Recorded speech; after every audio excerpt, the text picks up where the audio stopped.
Hello everybody, in today's video I'm going to be showing you how you can fix your mailbox, especially if your mailbox ended up like mine, somebody hitting it and basically not saying a word, just hitting it and going off with the rest of their day.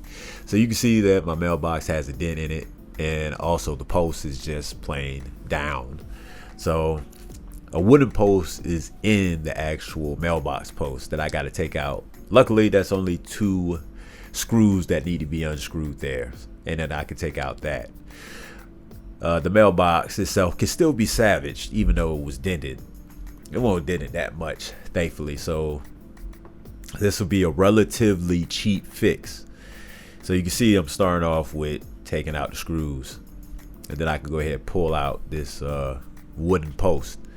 Now one thing about this wooden post is I could see that the person who put this up here, they used a 4x4 and then slimmed it down so the mailbox post could actually go on top of it.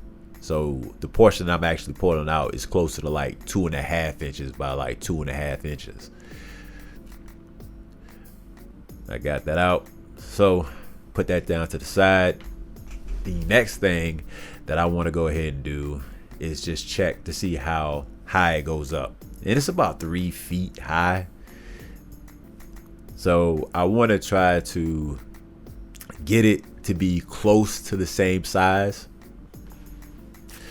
But right now you can see that the mailbox, like I said before, is dented.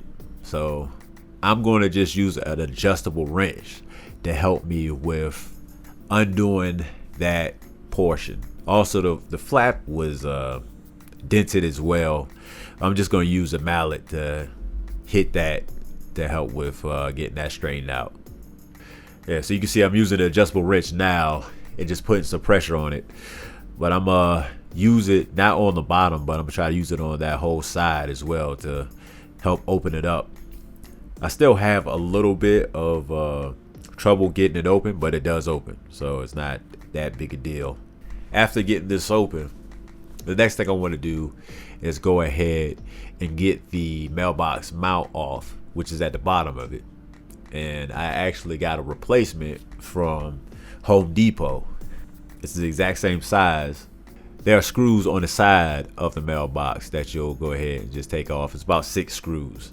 So take those off. But instead of putting the new mount on the mailbox directly right here, instead I want to put the mount on the mailbox post. Instead of doing that, I'm gonna go ahead and put the mailbox to the side for right now. I'm done with that, and instead I'm gonna go to the mailbox post. I seen that part of the mailbox post had gotten chipped off. So what I want to do here is I want to use some liquid nail adhesive in order to try to see if I can get this piece to go back on the post. And I'm going to use some painter's tape in order to get it to hold in place. So that's what you're seeing right now. And then after getting that adhesive on with the chip part that came off, I want to go ahead and actually drill some holes for the mailbox mount, and then go ahead and screw on the mailbox mount onto the post. Thankfully, I was able to use the old screws with this new mount.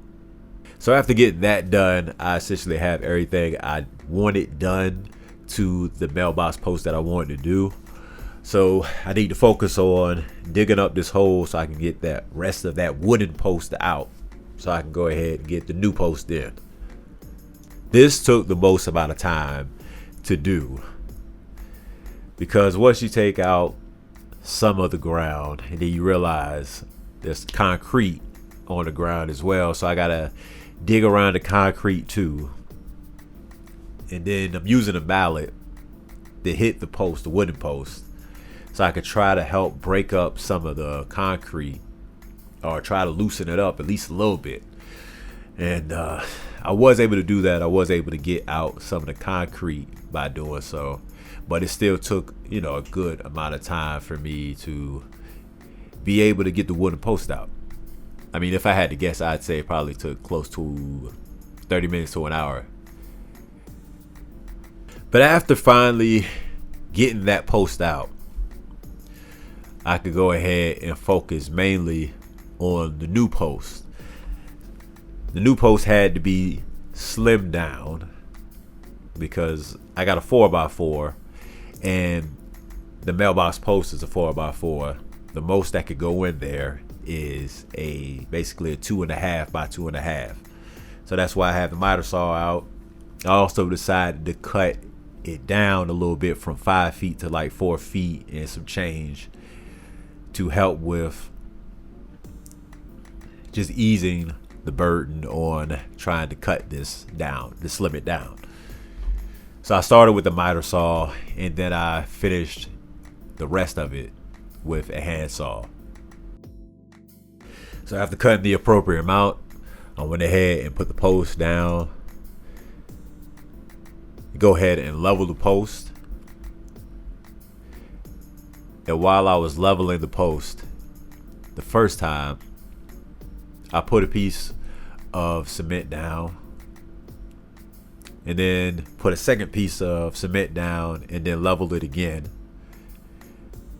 Check the level again to make sure it was still leveled. And then after that, I wanted to go ahead and add some dirt back into the hole before I started adding the concrete mix.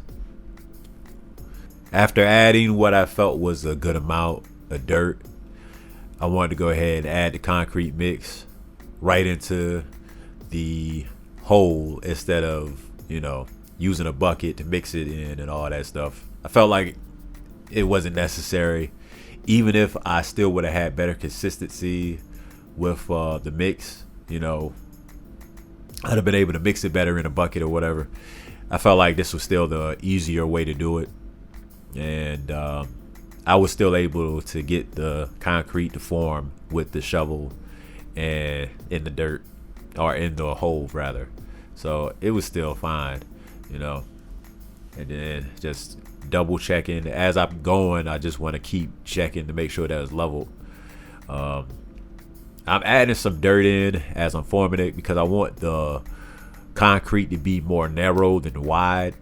The concrete does set pretty fast, but I still had to wait probably a good 30 minutes to an hour before I could come back out and actually check for a last time to make sure that was level and actually go ahead and put the post on. After putting the post on, the last thing I need to do is go ahead and put the mailbox on. So the only thing I need to do is put in the 6 screws at the bottom on the side. The same way I took off the old mount off of the mailbox. You can see that I'm doing that now. So after that, I'm done. And my results are basically looking at the same mailbox I had before it got hit. So, I mean, aside for some, some scratches here and there. But ultimately, I think it looks fine for now. So everybody, that's the end of this video. I might come back later and decide to paint the mailbox instead of getting a brand new one. And, we'll see. But either way, hopefully this video helped you out. If it did, feel free to leave a like, maybe even subscribe. I'm going to leave in the description the tools that I've used and, the post where I got them, so on and so forth. So if you're interested in doing this yourself, you can find all that there. And I'll see you in the next video.